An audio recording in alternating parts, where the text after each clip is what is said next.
이번 대학 입시 정보 설명회에 참석하신 분들은 발빠르게 이 입시를 준비하고 계신 것 같습니다. 미리 알고 이 변경된 대입에 맞춰서 준비하면 분명히 좋은 결과 있을 것이라고 생각이 되는데요. 무엇보다 이 학기 초부터 올바른 전략을 세우는 게 가장 중요합니다. 기본적인 전략을 세우기 위해서 합격의 당락을 좌우하게 될 가장 중요한 요소는 아무래도 수능이라고 할 수 있겠죠. 자, 그래서 2부에서는 이투스 청솔 교육평가연구소 교육평가 이사이신 오종훈 선생님께서 2015학년도 수능 전망과 대입 합격 전략에 대한 자세한 설명을 해 주시도록 하겠습니다. 자, 수능 전망을 미리 알아보고 내가 희망하는 대학을 가기 위해서는 어떤 전략이 필요한지 자세하게 좀 설명을 들어보도록 하겠습니다.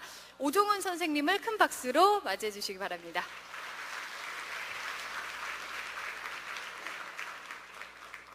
예, 반갑습니다. 저 1교시가 이제 끝난 것 같습니다. 한 60분 정도 수업을 받았고요. 제가 맡은 2교시가 이제 수능시험 이제 잘 보는 방법, 여기다가 이제 대학별 고사도 있으니까 대학별 고사 잘 보는 방법에 대해서 설명해 드리고자 하는데요. 저도 이제 오늘 이제 이 설명을 준비해 오면서 많은 이제 경양각지에서 오늘 설명회를 듣기 위해서 찾아오셨을 텐데요. 가능하면 그래도 다른 곳에서 또 들을 수 없는 정보를 가능하면 최대한 드려보자라는 자세로 오늘 이제 임하게 되었습니다. 올해 이제 수험생들이 치르는 이제 수능은 다음과 같이 이제 국어와 수학은 AB형으로, 그죠? AB형으로 치르고, 영어는 이제 이미 여러 번 발표되었듯이 통합형으로 이제 치르고 있습니다. 그래서 보통 이제 이미 이제 학생들이 이번 3월 모의평가 통해서 응시를 해봤을 텐데요.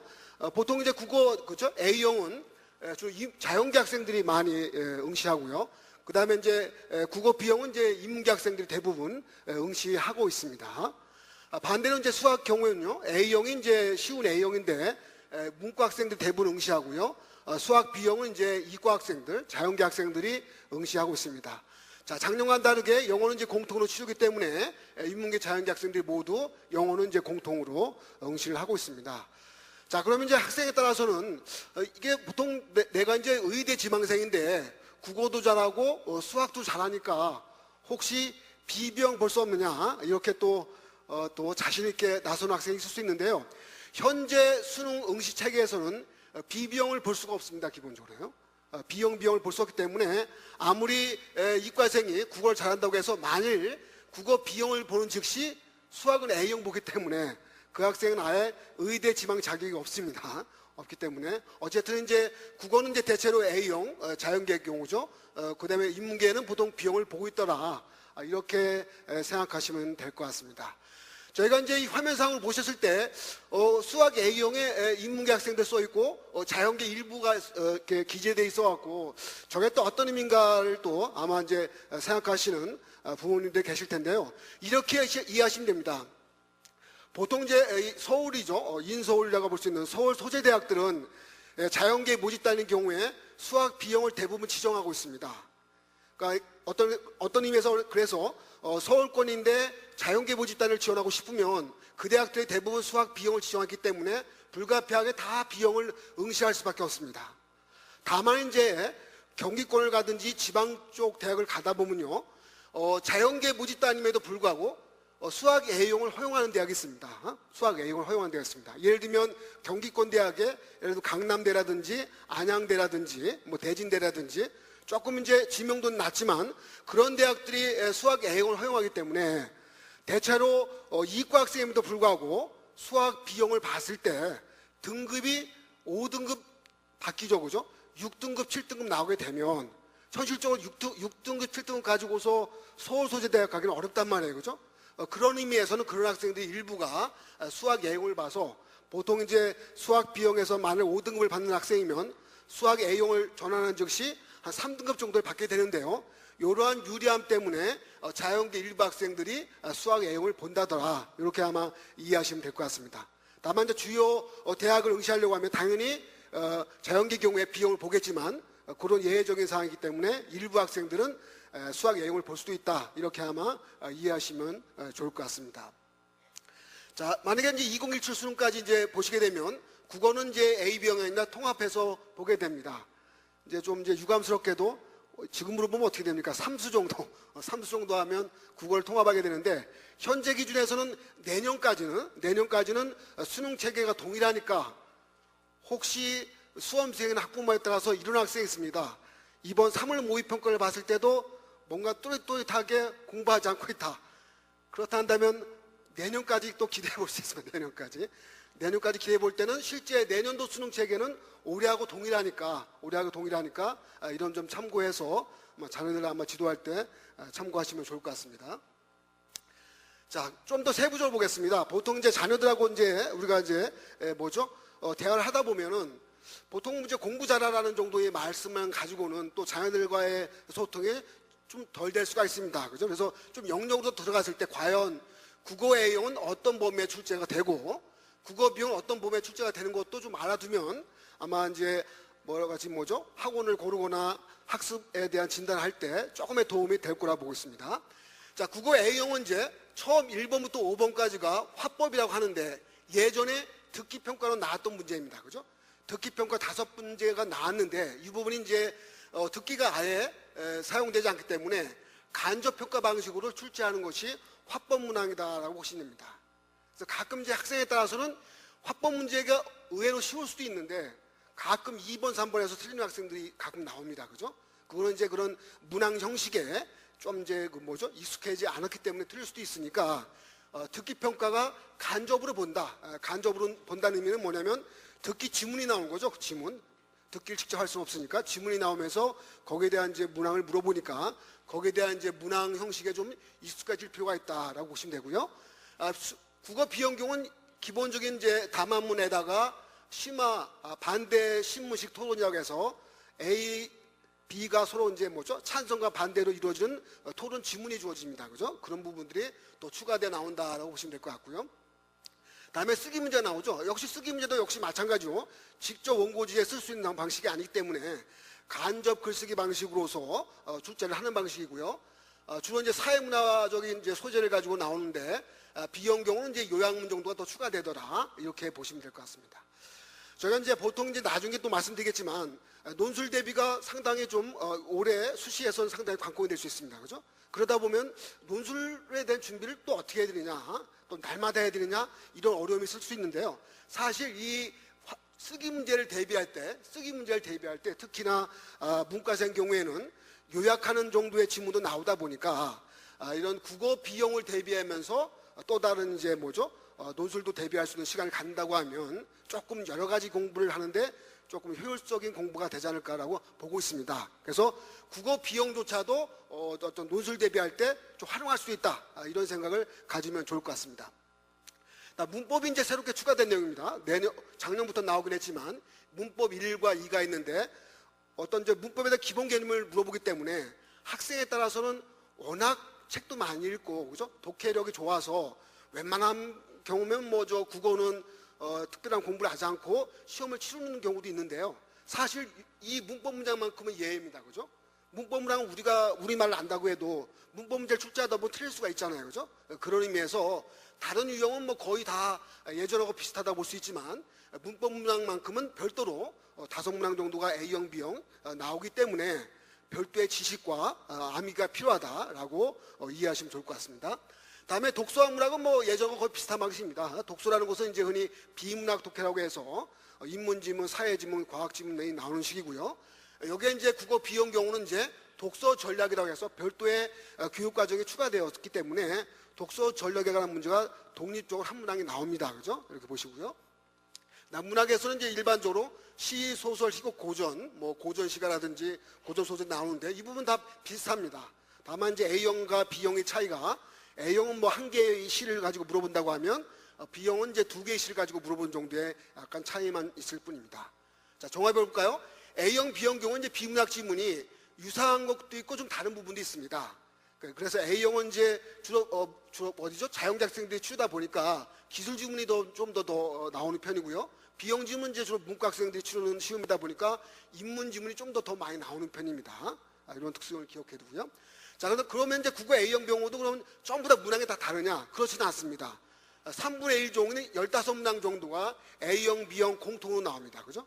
그 공통으로 나오는 것은 화법에서도 공통으로 나오는 문항이 있고 쓰기도 마찬가지고요. 그 다음에 읽기, 비문학, 문학 쪽에서 또 공통문항이 나오게 되어 있습니다. 3분의 1 정도 나옵니다. 자, 그리고 남은 3분의 2 정도가 A형 독자적인 문항, B형 독자적인 문항이 나온다. 이렇게 보시면 되고요. 자, 그 다음에 난이도 전망을 저기 드렸는데요. A형이라고 무조건 쉽지는 않다. 간혹 가다 보면 이런 학생이 나옵니다. 내가 이제 국어를 치르는데 문과 학생입니다. 그죠? 국어 B형 말고 좀 더 A형이 쉽다고 하니까 A형으로 갈아타서 어떤 점수가 혹시 B형보다는 A형 보는 것이 10점 이상 올라가지 않을까, 이런 식의 생각을 가질 수 있는데요. 사실 국어만큼은 그렇지 않습니다. 국어만큼은 이미 공통문항이 15문항이 똑같이 나오고요. 그리고 A형 문항이라 해서 무조건 쉽게 나올 수가 없습니다.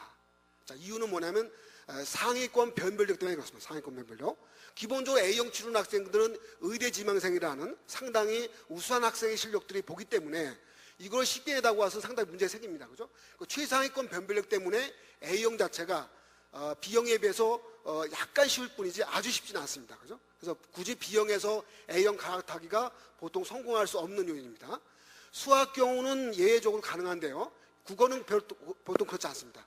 또 한 가지 이유는 뭐냐면 국어 B형에다는 혹시 A, B형을 같이 이렇게 반영할 때는요, B형에도 가산점도 주기 때문에 굳이 A형 선택하는 것이 문과 학생 입장에서 유리할 필요는 없습니다. 단지 그렇게 보시고요.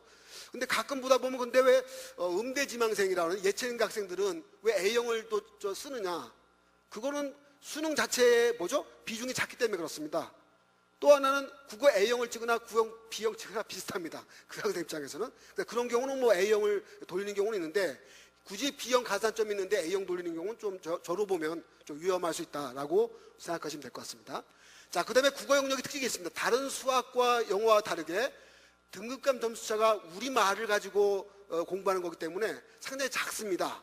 그래서 학생에 따라서는 어느 때는 잘 볼 때 1등급 받았다가 어느 때 3등급 받는 경우도 많이 있습니다. 그죠? 그 이유는 뭐냐면 지난 수능에서 보시다시피 국어 A형 만점자는 1%가 넘어섰고요. 1등급 커트라인이 96인데 2등급은 91, 5점 차밖에 안 됩니다. 상당히 적습니다. 그죠? 국어 B형 경우는 이제 거의 1% 가깝죠? 1등급 컷 96, 2등급 컷 92, 4점 차밖에 안 납니다. 사실 3등급 컷을 저기 안 적어놨지만 3등급 컷하고의 점수 차이도 거의 9점밖에 안 납니다. 9점밖에. 그렇기 때문에 다른 영역에 비해서 국어 영역은 상당히 등급 간의 기복이 심할 수 있다라고 해서 보통 이제 다른 영역에 비해서 국어를 조금 더 소홀히 준비하는 학생들이 있는데 그걸 조금 위험할 수 있습니다. 그죠? 그래서 국어는 안정적으로 계속적으로 준비를 해야 된다라고 보시면 좋을 것 같습니다. 자, 다음은 수학은 가장 학생들이 어려워하는 과정인데요. 수학 A형은 이제 수학 1이라는 과정과 미적분과 통계 기본이라는 흔히 약칭으로 미통기, 그죠? 이걸 보게 돼 있죠. 수학 B형 경우는 4과목입니다. 수학 1과 수학 2, 적분과 통계, 기하와 벡터, 그죠? 보통 적통, 기백이라고 약칭을 부르는데 이렇게치 이제 A형과 B형이라는 것은 어떤 차이가 있죠? 벌써 시험 범위가 A형보다 B형이 2배 이상 많기 때문에 아마 자연계 수험생들이 많은 수학 시간을 가지고 투자하는 것이 또 아마 그런 이유가 있다고 보시면 될 것 같습니다. 자, A형과 B형에 대한 이제 문항별 출제를 보면요. A형은 이제 2과목을 보기 때문에 딱 15문항씩, 그죠? 반반씩 나오고요. B형은 4과목 보기 때문에 4분의 1 정도의 비중으로 고르게 문항은 출제가 됩니다. 이렇게 보시면 되고요.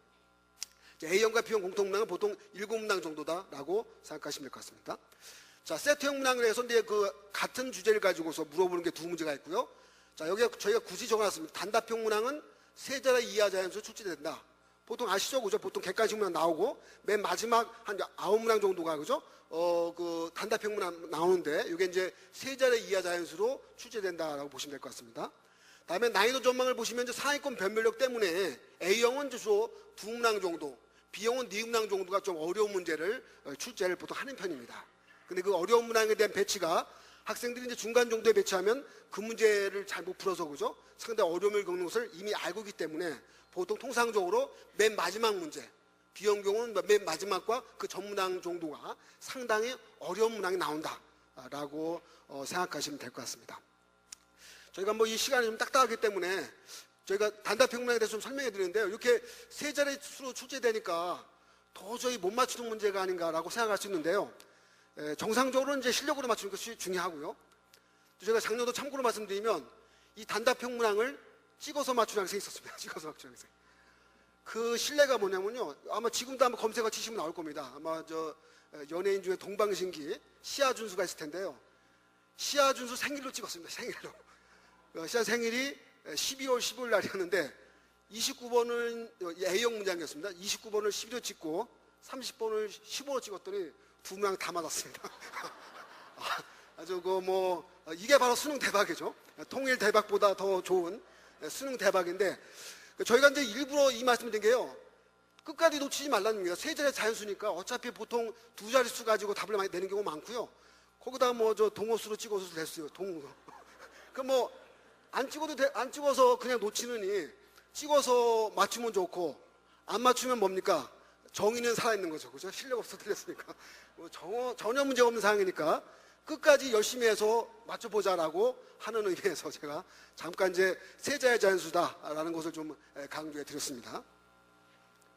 예, 다음에 영어가 이제 올해 이제 상당히 또 관건이죠. 그죠? 작년도에는 영어가 이제 A, B형 수준별 수능으로 나오기 때문에 상당히 문제가 좀 어렵게 나왔습니다. 그죠? 이 부분이 얼마나 어렵게 나왔으면 교육부 장관이 대통령 때 1년 그 보고를 할 때 영어까지 이제 언급할 정도로 나왔는데요. 자, 결론만 보면 이렇습니다. 듣기 문항이 5문항 줄었습니다. 그죠? 17문항이 출제되고요. 그래서 중복될 수 있는 문항에서 각각 2문항 정도 뺐습니다. 그죠? 뺐고요. 자, 그 다음에 읽기 문항이 5문항 늘어났습니다. 그죠? 늘어났고요. 대입 파악에서 3문항 늘어났고, 다음에 세부 사학에서 2문항 늘어났고, 다음에 간접 쓰기에서 3문항 늘어났습니다. 자, 여러 번 언급됐듯이 빈칸 추론이라고 해서 그죠? 좀 많이 어렵게 나온다고 하는 빈칸 추론 문제는 오히려 3문항 줄어서 4문항이 출제가 됩니다. 그죠? 자, 그럼 이렇게 말씀드리면 내가 수능 시험 보는 거 아닌데 어떻게 대비해야 되느냐라고 궁금해할 수 있는데요. 실제 이 자세한 사항에 대해서는 평가원 홈페이지에 올해 영어 통합형은 이렇게 출제됩니다라고 해서 자세한 안내문이 나와 있습니다. 그죠? 거기 예시 문항도 있으니까 그걸 좀 참고해 주시면 되고요. 간단히 정리해드리면 이번에 추가가 되는 세부사항 2문제는요. 작년에 보면 흔히 실용자료라고 해서 안내문, 광고문 이런 문제가 나옵니다. 그죠? 안내문을 가지고 사실 조사하는 거, 광고문을 가지고서 사실 여부를 물어보는 거. 이 문항이 있는데요. 이 문항은 실제 작년도 B형에서는 출제되지 않았는데 A형에서는 출제가 되었습니다. 그죠?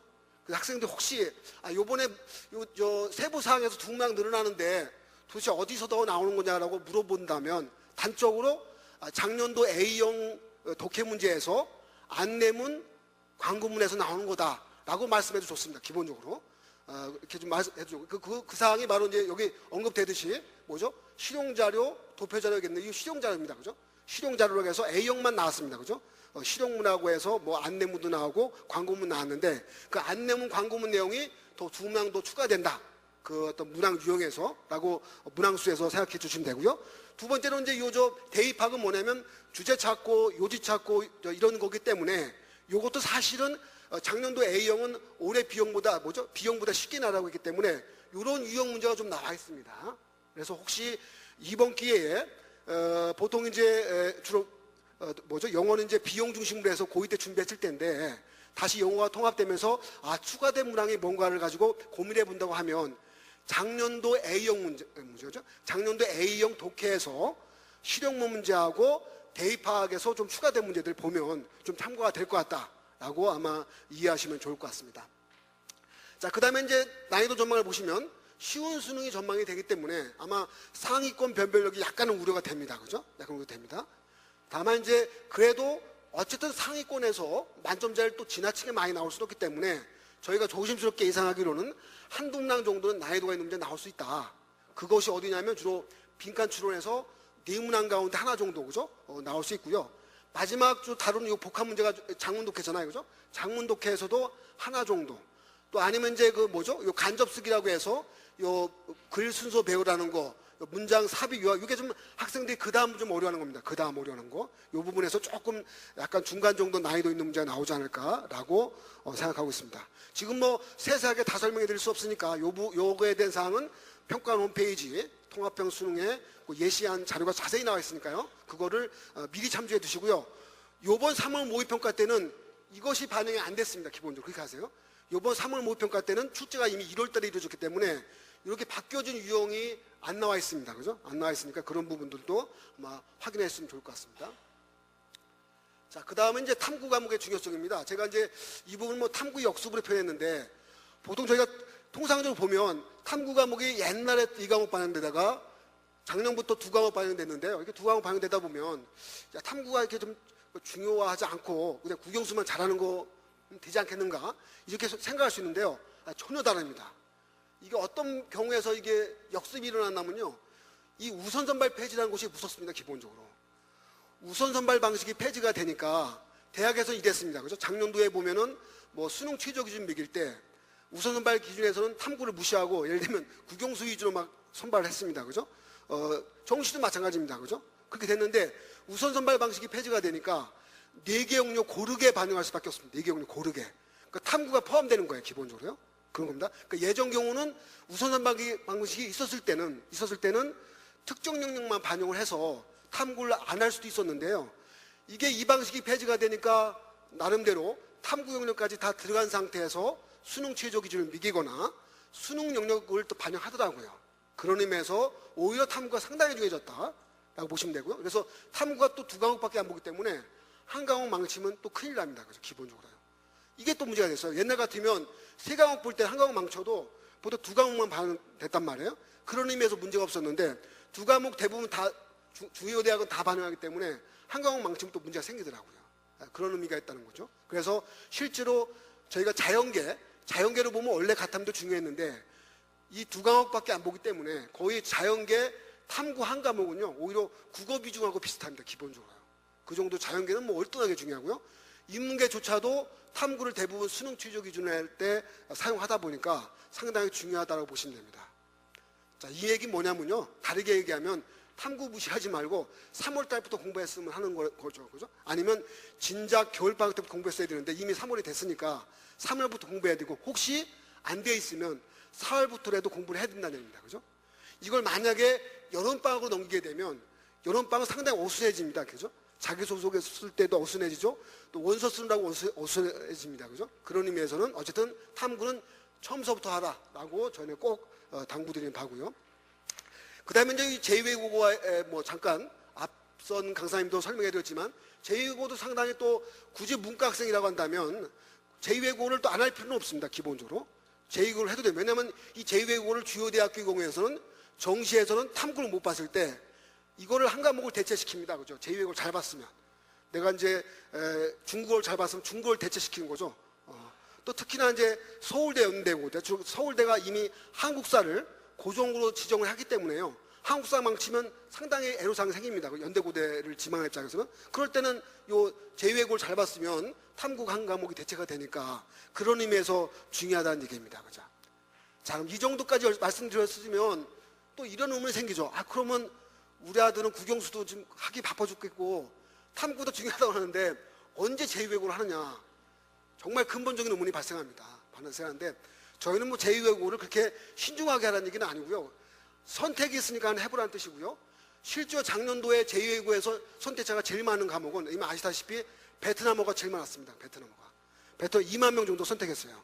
그럼 많은 학교가 베트남어 하느냐? 안 하잖아요. 왜 베트남어 신청했느냐? 찍어서라도 어느 기회를 가지려고. 찍어서라도 기회를 가졌던 거고, 실제로 베트남어 같은 경우는 잘 찍으면 2등까지 나옵니다. 그죠?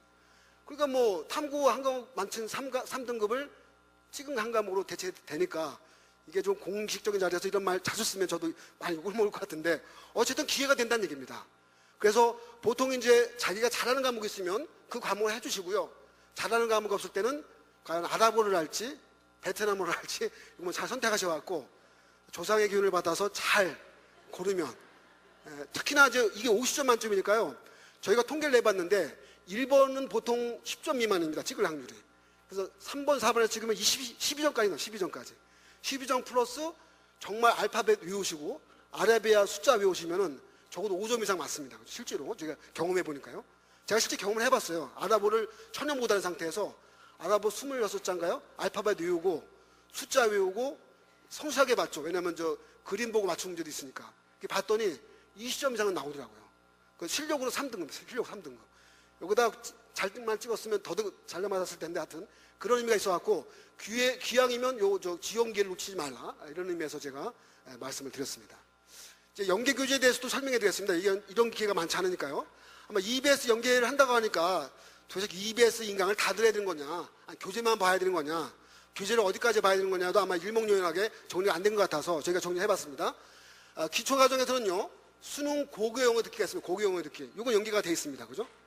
보통 이제 수능 특강이라든지 수능 완성만 생각하시는데 영어 경우는 고교 영어 듣기가 있습니다. 그죠? 이것이 이제 수능 연계 교재로 이해하시면 되고요. 자, 그 다음에 이제 수능 특강이라는 교재가 있죠. 이건 다 연계됩니다. 모든 과목이 다. 그러니까 수능 특강은 뭐 국어부터 시작해서 제2외국어까지 다 연계된다. 라고 보시면 되고요. 특별하게 국어하고 영어만큼은 인터넷 수능이라는 또 교재가 있습니다. 인터넷 수능. 그러니까 예를 들면 이런 거죠. 문학, A형, 문학 B형이 있습니다. 인터넷 수능에. 또 하나 있습니다. 인터넷 수능에 보면은 독서와 문법, 화법과 작문이라는 교재가 있습니다. 그죠? 그거조차도 연계된다라고 보시면 되고요. 영어는 이제 흔히 영어 독해 연습이라고 해서 인터넷 수능 교재가 있습니다. 영독연이라고 하는데 영독연 1, 2 이게 다 연계됩니다. 그죠? 기본적으로. 그래서 이런 연계 교재는 좀 관심을 가지고 보셔야 될 것 같고요. 수능 완성은 이제 모든 교재가 다 연계되고요. 그다음에 흔히 고득점 엔제라고 해서 국어 고득점 270제인가요? 이런 교재가 연계되고 영어도 마찬가지입니다. 고득점 엔제라고 280제인가요? 또 이게 또 연계됩니다. 그죠? 그래서 실제로 이게 연계된 교재가 간단할 것 같지만요. 국어로 보면 모두 믿겠냐면요. 국어가 이 수능 특강 1권, 그다음에 인터넷 수능 2권, 3권에다가 뭐죠? 수능 완성 4권, 5권. 모두 5권 연계되니까 사실 뭐 어떻게 생각하면 우리 내신 볼 때 식으로 범위가 정해진 거긴 하지만 그 교재 연계 수가 꽤 많습니다. 많기 때문에 아마 진즉부터 미리미리 해두지 않으면 연계된다는 것도 알면서도 틀릴 수 있는 이런 것을 볼 수 있고요. 영어도 마찬가지. 영어도 연계되는 것이 고교 영어, 수능 특강, 수능 완성, 인터넷 수능에서 영독연 1, 2 되니까 거의 6권 정도 연계되니까 상당히 많은 수가 연계가 되고 있습니다. 그죠? 그래서 특히나 국어 같은 경우는 우리말이니까 조금 그 연계 교재에 대한 이해가 좀 적어도 크게 문제가 안 되지만 영어는 좀 다르잖아요. 그죠? 영어라는 것은 이미 지문을 본 거 안 본 거의 차이는 아주 크기 때문에 반드시 연계 교재만큼은 좀 미리 봐두는 게 좋고요. 또 그 시간이 없다. 실제 그럴 수 있죠. 시험 치르기 바쁜 없는 경우에서는 가장 많이 그래도 많이 보는 게 수특하고 수완이니까 이것만큼은 이제 반드시 또 연계해서 공부를 아마 해둬야 될 것 같습니다. 자, 그럼 반드시 인강을 들어야 되느냐? 인강을 들으면 더 좋겠죠, 그죠? 그렇지만 기본적인 연계할 때 원칙은 교재에서 연계라는 것 때문에 교재만큼은 반드시 숙지해서 할 필요가 있다라고 보시면 되고요. 하나 또 저희가 이제 우려돼서 말씀드리는데 이 연계를 하다 보면 학생들이 오히려 선행 학습을 해서 제일 초에 선행 학습에서 틀린 경우도 많이 있습니다. 틀린 경우도. 그래서 혹시 이제 국어 같은 경우에 아마 그런 얘기를 제가 많이 들었는데 국어 같은 경우는 이 연계하는 교재를 이해할 때 가능하면 이해 중심으로 봐둬라. 어설프게 알았다가 그 선입된 개념 때문에 오히려 진작 문제 풀 때는 틀리는 경우도 있다 하더라고요. 그래서 국어 같은 경우는 좀 더 이해 중심으로 연계에 대한 교재를 이해해 주시고요. 다만 영어는 어쨌든 간에 다른 나라 말이니까 그 자체로 좀 가능한 많이 보면 볼수록 좀 좋은 도움이 될 것이라고 보고 있습니다. 그다음에 이게 이제 탐구로 내려가면 좀 다른데요.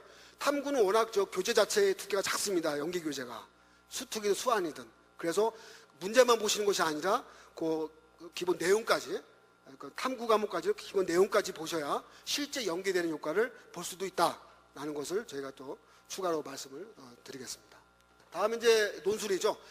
올해 이제 논술이 이제 큰 화두가 됐습니다. 이게 처음에 정부에서 간소화 정책을 발표할 때는 논술 줄여 이렇게 해서 모든 대학한테 명령 비슷하게 했는데 대학은 그거를 특별하게 약간 줄이는 정도로 해서 반응을 했으니까 올해는 그냥 그 수시 논술에 대한 중요도는 여전하다라고 생각하시면서 일단 상위권대라든지 주요 대학을 목표로 하시는 일반고 수험생 입장에서는 특히나 논술에 대한 대비가 충분해야 되겠다라고 생각을 합니다. 그래서 유형을 보시면 이제 인문계 경우에서는 이제 수리 논술에서 도표가 포함되어 있는 경우도 나올 수 있고요.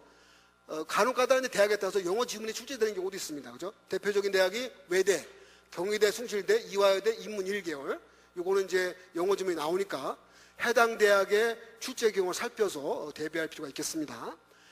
자연계는 흔히 수립 논술만 나오는 대학이 있고 과학까지 포함하는 대학이 있습니다. 그죠? 가끔 자연계 수험생 중에서 보면은 나는 과학 논술은 전혀 준비가 안 돼 있다 라고 생각하시면 불가피하게 수학만 가지고 대비를 해야 될 것 같고요. 근데 과학 논술만 나오는 대학은 없습니다. 그죠? 먼저 수학은 포함되어 나오니까. 그래서 수리 논술만 나오는 대학은 대표적으로 한양대가 있고요. 그죠? 아주대, 인하대, 서강대 이런 등등의 대학들이 수리 논술만 나옵니다. 그죠? 여대 경우도 이화여대, 숙대 경우는 학생들이 좀 시험 대비를 너무 많이 하면 좀 지망자가 적어질 것 같은 우려도 있어서 여기도 역시 수리 논술만 냅니다. 그죠? 수리 논술만 내는 대학은 과학 논술은 준비할 필요 없습니다. 기본적으로 보시고요. 자, 근데 수리 논술과 과학 논술을 또 동시에 내는 대학이 있습니다. 건국대, 경희대, 고대, 그다음에 성대, 연대, 중앙대 주요 상위권 대학들 대부분 수리 논술도 내고 과학 논술도 내니까 과학 논술 대비까지 해야겠다라고 보시면 되고요. 여기서 이제 과학 논술은 나중에 또 언급되겠지만 요즘엔 탐구 과목을 2과목밖에 선택을 안 하기 때문에 통합교과로 다 내지는 않습니다. 그래서 보통은 이제 물, 화, 생지 중 택일 이렇게 택일에서 해당 과목만 시험을 치르는 경우가 많다라고 이해하시면 좋을 것 같습니다. 자, 어떤 대책이 필요한가에 대한 내용인데요. 사실 논술이라는 것은 저희가 출제자 입장에서 채점자 입장에서 보면 그 지문을 잘 이해했는가 독해력을 물어보는 것이고요. 그 지문에 대한 해결책을 논증, 그죠? 논리적으로 체계적으로 증명했는가 논증력을 보는 것이고요.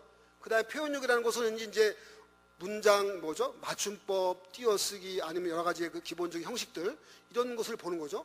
창의력, 가능하면 독창적이었는가에 대한 이제 물음일 수가 있습니다. 그죠? 이런 것을 물어보는 경우인데요. 그래서 보통 이제 저희가 여기 여러 가지 말이 적혀 있지만 특히 문과 논술을 준비하는 수험생들은 아마 출제자들이 이런 얘기를 말씀 많이 하십니다. 사실 출제할 때는 비판하는 입장에서는 여러 가지의 비판을 많이 하지만 출제하신 분들 입장에서는 나름대로의 고민과 고초 통해서 문제를 내는데요. 그래서 가장 많이 쓰는 표현이 뭐냐면 실제 논제에서 표현할 때는 우리말에서 아다르고 어다르다는 표현을 쓰잖아요. 그죠? 그렇게 상당히 논제 하나하나의 표현에 대해서 주의를 가지고서 문제를 낸다고 합니다. 기본적으로. 출제할 때는. 근데 수험생들 어떻게 답하는지 알아요? 아다르고 어다르고 상관이 없습니다. 자기가 생각했던 대로 쓰는 거예요. 줄기차게. 특히나 우리가 이미 아다시피 논술이라는 것이 혼자 준비한다기보다는 학원을 통해서 많이 준비하잖아요. 그죠? 학원이라는 것이 좋은 점도 있지만 약간 나쁜 점도 있습니다. 그죠? 약간 유형화시켜서 천편일률적으로 준비하기 때문에 그 사고대로 그냥 나오는 거예요. 분명히 예전의 문제가 또 올해 문제로 나왔을 때 분명히 달라졌음에도 불구하고 그냥 그 주제대로 그냥 자기 방식대로 쓰는 거더라고요. 그것은 절대 대학에서 채점할 때나 또 요구하는 바가 아니기 때문에 철저하게 논제에서 요구하는 바를 정확히 알아야 한다는 말을 저희가 그냥 흔하게 표현하는데 아다르고 어다를 수 있다. 무엇을 가지고 왔으면 그걸 가지고 와야 되는데 자기 멋대로 다른 질문을 쓰고 다른 소재를 가지고 언급하는 경우도 많이 있습니다. 그죠? 그러니까 문제에서 요구되는 대로 하라 이거예요. 그죠? 이건 가장 첫 번째 원칙입니다. 기본적으로.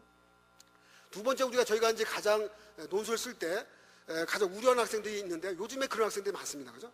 자녀분들 적게 두다 보니까 자기 상상 속에서 사는 학생이 있습니다. 자기 상상 속에서. 분명히 우리가 소통하거나 내용을 물어볼 때는 A라고 하는 대답을 분명히 요구했는데 자기는 그거를 좀 지엽적인 의미로 받아들여갖고 엉뚱한 Z라는 거죠. 화성에서 온 남자, 금성에서 온 여자 따지면 전혀 다른 대답을 하는 겁니다. 그죠? 이건 좀 문제가 있습니다. 그래서 보통 보편타당한 답을 해야 되는 것이 맞겠죠. 그죠? 그런 의미에서 약간 너무 황당한 논술 전개는 또 문제가 된다라고 보시면 될 것 같고요. 그리고 이제 기본적인 맞춤법이라든지 분량 같은 것은 당연히 충족시켜야 됩니다. 기본적으로. 근데 보통 천자라고 하면 플러스 마이너스 50에서 100까지 가는 경우도 있는데 그래서 가장 기본적인 조건을 지켜라 이런 것은 하는 겁니다. 이과 논술의 경우는 수학이라든지 과학 논술이기 때문에 문과처럼 엄격한 정도의 그죠? 문법을 요구하는 건 아니지만 기본적으로 이제 수리 계산할 때 답안 도출 과정은 당연히 기술해야 되고요. 자기들 나름대로 알았다고 해서 생략하다 보면 이거 문제가 있는 거죠. 풀이 과정이 없는 거죠. 기술해야 되고요. 정확한 계산 또 단위에 주의해줘야 되고 이런 것이 이제 이과 논술에서 좀 더 필요한 사항일 수 있습니다.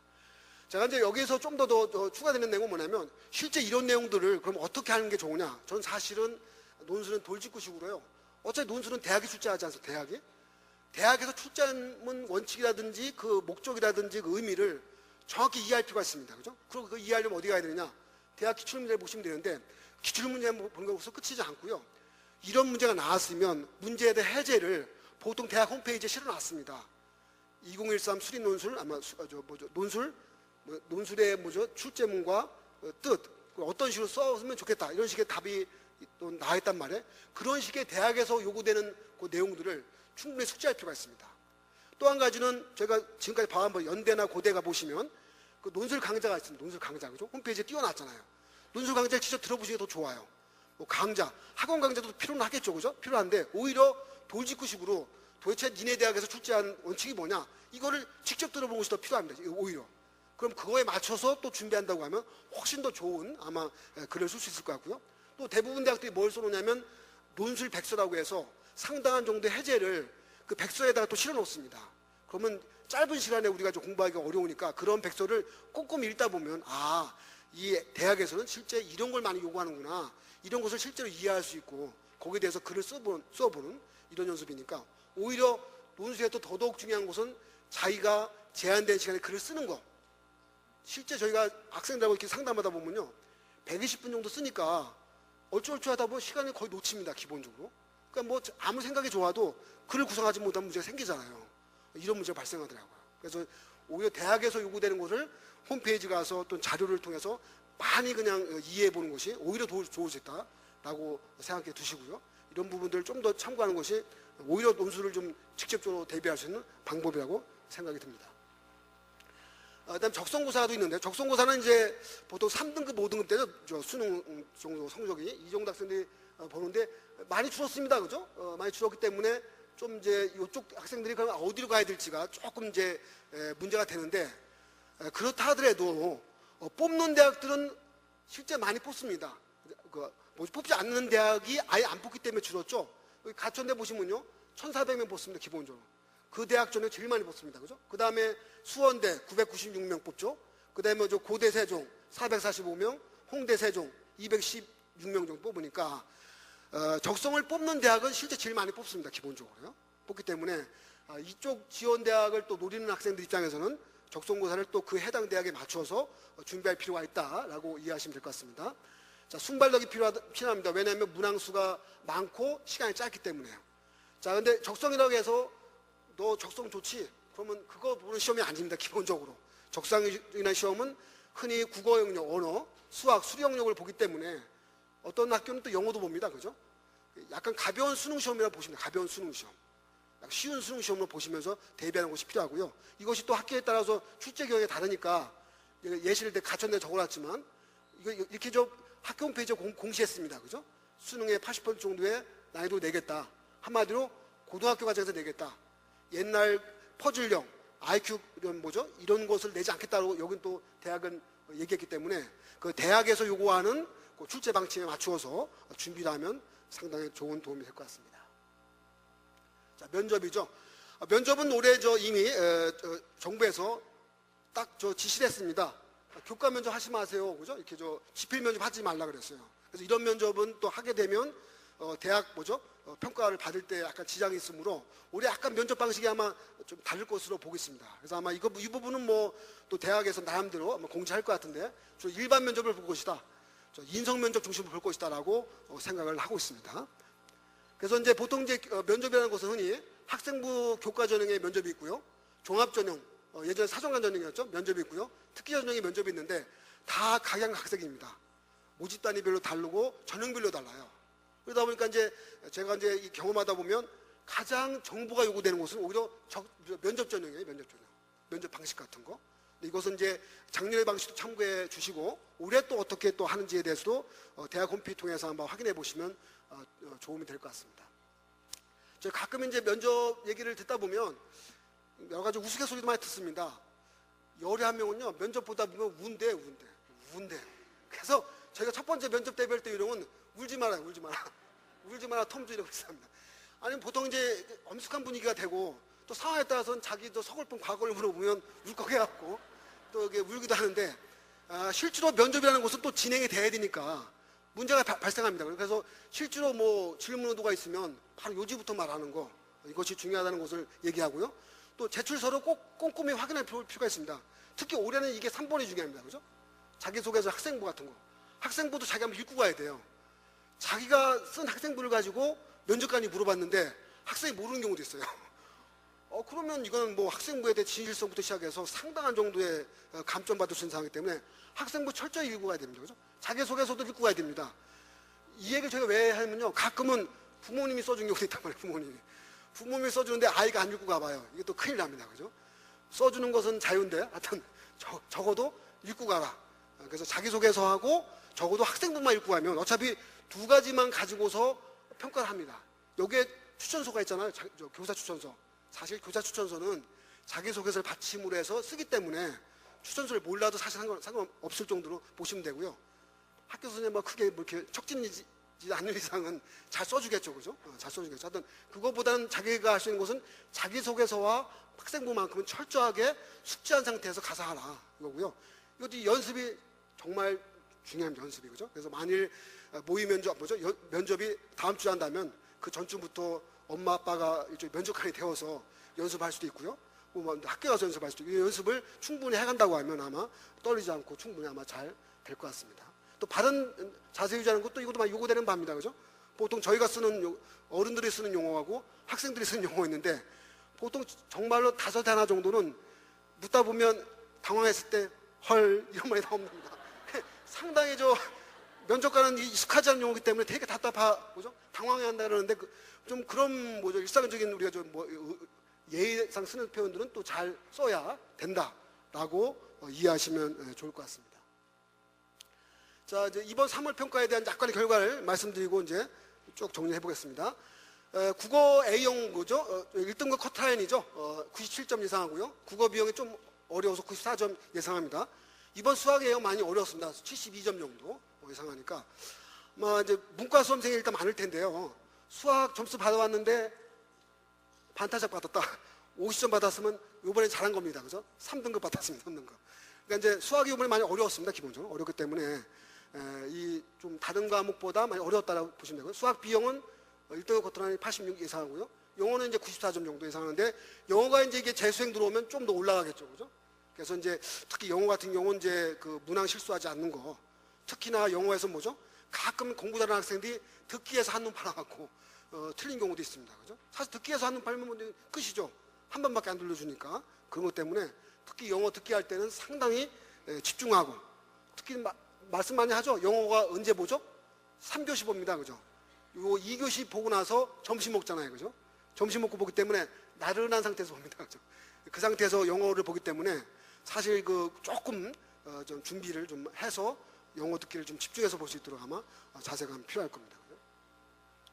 다음에 탐구 과목을 보실까요? 네. 탐구 과목은 이제 많이 선택 한지 사회문화가 있는데 46, 46 정도 나왔고요. 자연계는 화학일이 41, 43 정도, 생명과학이 좀 어려웠습니다. 그죠? 여타 다른 과목의 경우에서도 보통 이제 47점대에서 40점대까지 나왔으니까 보통 이제 탐구 과목이 조금 한두 문항 삐끗하면 좀 등급이 좀 문제가 생기니까 그런 부분들도 염려해서 아마 대비를 해야 될 것 같습니다. 자, 그래서 이제 이렇게 보다 보면 중요한 건 이거죠. 과연 이제 앞분 강사님께서 안희근 선생님께서도 우리 수시 원서 쓸 때 모의 성적이 중요하다고 했는데 내 모의 성적 가지고 정시에 갔을 때 어느 대학을 갈 수 있느냐 이에 대한 이제 성적에 대한 구분이나 보시면 되고요. 내 경력이 400점 만점입니다. 400점 만점 중에서 스카이대, 서울연고대를 갈 수 있는 성적대는 360점대 이상 정도를 보고 있습니다. 그죠? 360점대 이상. 인서울이죠. 서울소재대학 288점대. 주 4 과목 다 합쳤을 때 점수가 290점대 이상은 받아야 어느 강사님이 말씀하는데 인서울을 할 것 같대라고 아마 보시면 될 것 같습니다. 그래서 이제 이 점수 가지고 당연히 대학 간 곳은 아니겠지만 참고해서 말씀드리고요. 보통 많이 하는 얘기가 3월 모의고사 수능까지 간다 이 말은 당연히 틀린 말이죠. 당연히. 왜 틀리냐면 수학 범위 그죠? 시험 범위 다르죠? 그 재수생들이 안 들어왔어요. 그죠? 근데 왜 3월 모의고사가 가끔씩 또 수능까지 간단 말을 왜 하느냐? 사실 3월달 잘 본 학생이 6월달도 보통 잘 볼 거 아니에요. 그죠?